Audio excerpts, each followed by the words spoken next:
Why choose agriculture? Entering the Neolithic about 10,000 BCE. Most of you have probably never farmed personally, but we are all a farming people. The overwhelming majority of human history was hunter-gatherers, and then suddenly about 10,000 years ago, all that began to change with the coming of agriculture.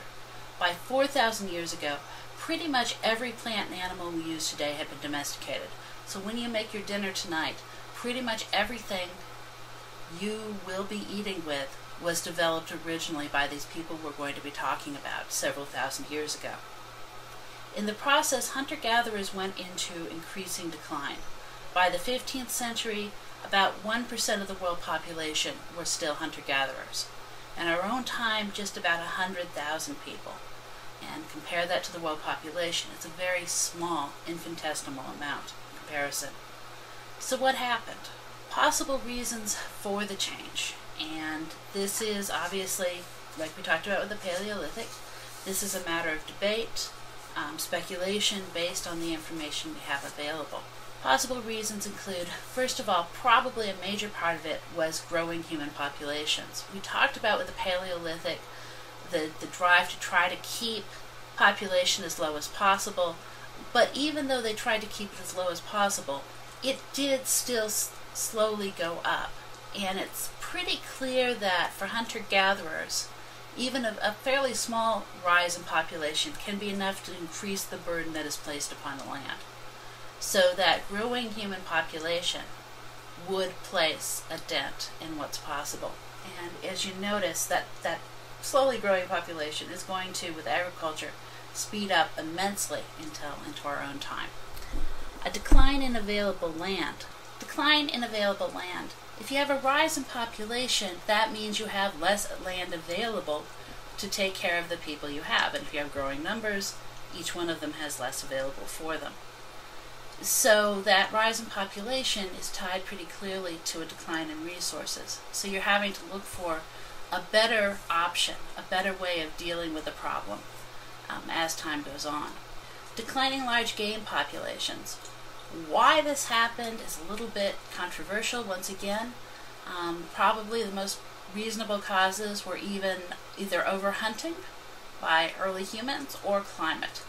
Possibly a combination of the two. And as a result of this, many giant species disappeared, particularly in the Americas. We no longer have giant beavers, nor giant horses, nor a wide range of other mammals that disappeared. Probably, well, through whichever combination of factors. So if you have to do something different, that's where we get to the agricultural revolutions. One of the things we begin with is the fact that there are multiple revolutions, and this probably doesn't seem like such a big deal to you. It seems pretty obvious that the same concept would occur in multiple places. We tend to emphasize this as world historians because if you were taking this class 30 years ago, you would be taught that really what happened was in Mesopotamia and maybe in Egypt, people had the brilliant idea of agriculture and then they spread it around the world. What's become clear is actually, in fact, it's a concept or an idea that occurred to multiple people over time in multiple locations.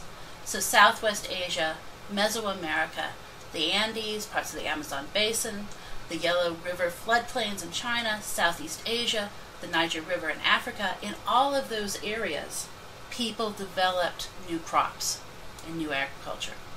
It's important, or the reason why this was a worthwhile thing for them to do was because it would increase productivity.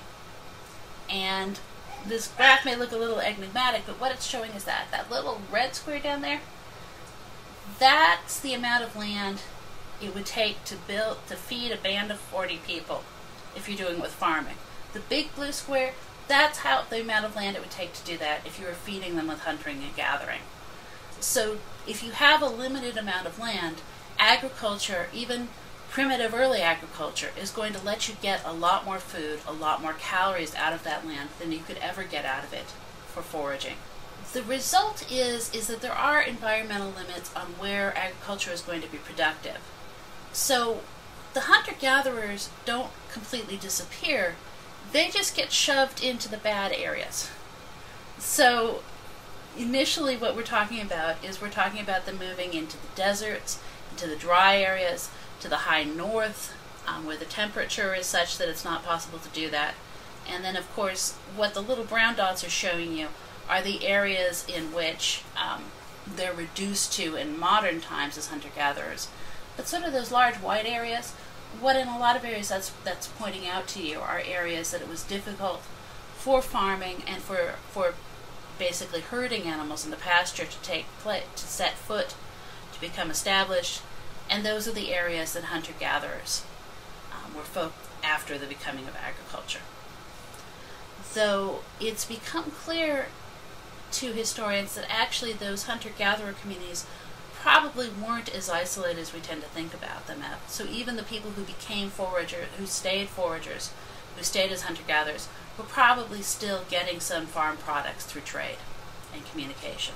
Domesticating plants. Basically, in terms of domestication of plants, the goal is to take a plant and make it more productive, make it easier to manage, make it easier to store, making it more predictable. And a really good example of this is if you look at teosinte, which is what they speculate was probably the ancestor that they possibly bred modern corn, out of maize. And if you look at it on the left, what you're seeing is a sort of grass-like thing that has a bunch of little kernels. And it's set up in a way that if you brush against it, those little kernels, those little seeds will fly out there, and that allows them to be easily scattered. And as they scatter, it's easy for the corn, or the teosinte, to increase its chances of reproductive success, because you've got lots of little scattered pieces growing in different areas. If you look at it from the point of view of a plant living on its own, modern corn is a really bad idea. The seeds keep soft for a long period of time. It's bulk all the seeds together in one or two kernels or cobs, which basically limits the amount of chance that you're going to get of scattering those. The seeds cling to that cob, and so they don't scatter away from it easily. From the viewpoint of the corn, there is absolutely no way modern corn can survive on its own. The way it survives is because humans pick it, save seeds, and nowadays they genetically manipulate them, and then that saved seed is then sown into the fields. So domesticating plants basically means making plants convenient for and dependable for and usable for humans as much as possible.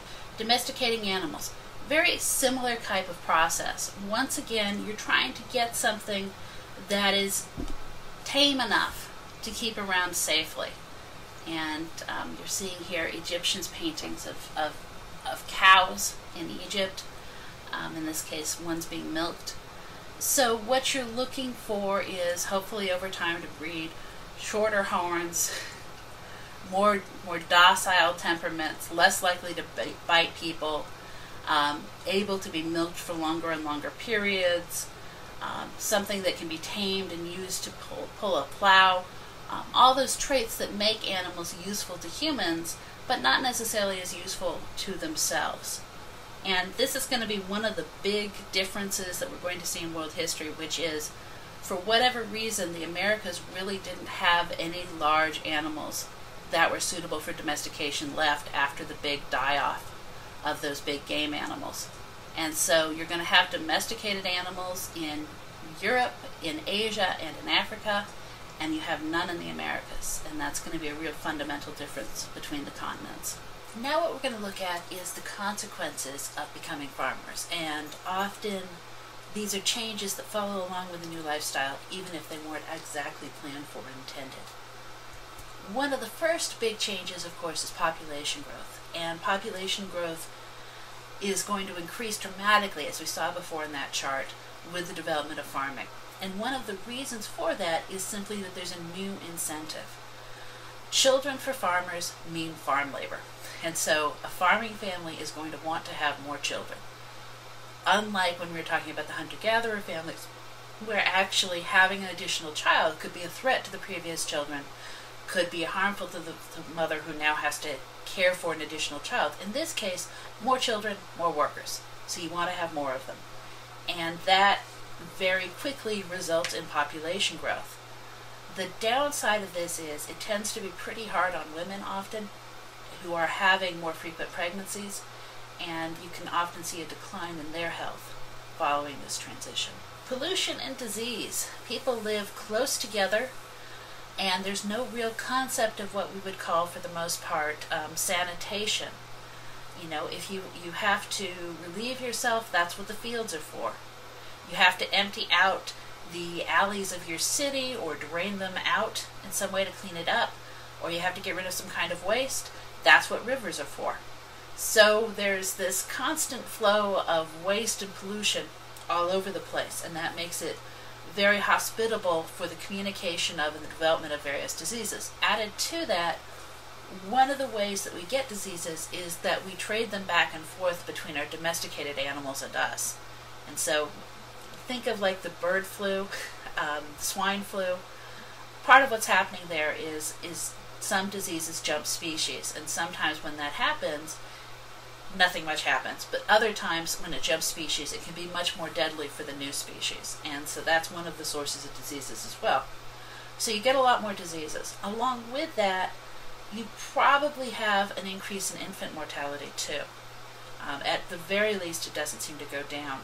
And so that's another incentive to have even more children, because you have to do the best you can to have all those children survive, or at least enough of them to help work on the farm and take care of their parents later on. Nutrition is a little bit complicated, and the important thing to keep in mind here is that in some ways it gets better and in some ways it gets worse after the agricultural revolution. The way in which it probably got better was having more calories. Particularly grains, there's more calories in and of themselves, so people are getting more to eat. And because of storage and the ability to store these materials frequently, that makes it easier for them than hunter-gatherers, you have a more dependable food supply. On the other hand, there's a lot less variety in the food supply. So you're getting less of a variety of nutrients, but you're getting more nutrition, unless there's a famine or something.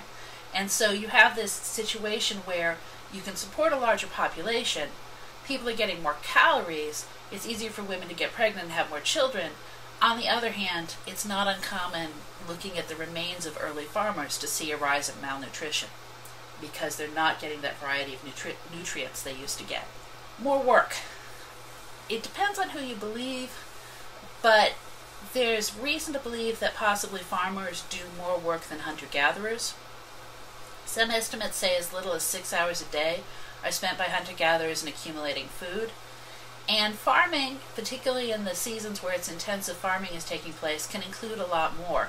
As this gentleman in front of us with his plow and his domesticated cattle trying to grow his domesticated plants is showing us, it can require a great deal of intensive, hard, unpleasant labor as part of its workload. With that also comes environmental changes. And the thing is that farming, because it's often using the same plants over and over again on the same land, and the same plants over time are draining the same nutrients from the soil, and therefore over time that soil is going to become infertile. It's going to lose those nutrients. More than that, the process of planting and watering creates an increase of erosion, so the good soil is going to be, basically going down the river.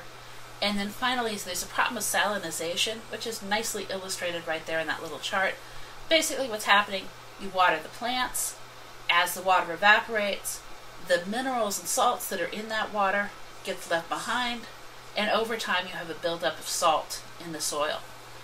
And these small changes over time can create a real crisis for society. And a lot of the societies we're going to be talking about later, like for example the Indus Valley next week, a large piece of probably what happened to them and their decline was a decline in soil fertility. That was something that their society just couldn't overcome. Okay. And this is just looking ahead a little bit to what's going to be coming next, and this is the other thing that comes with farming. Farming allows people to create a surplus, extra food they need just to support their family. That surplus means that society can afford to have people who are not spending all their time producing food. And they can be doing all kinds of jobs, like being kings, like being priests, like being craftsmen, being productive in all these different ways.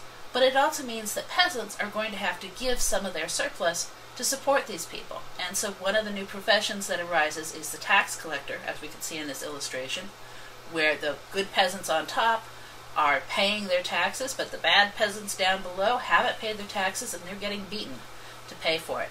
So that's the other thing that comes along with it, is the rise of a hierarchy, with some people doing this very hard labor and other people being exempt from it or placed in other kinds of work. And that's what we'll be talking about next week, the rise of civilizations.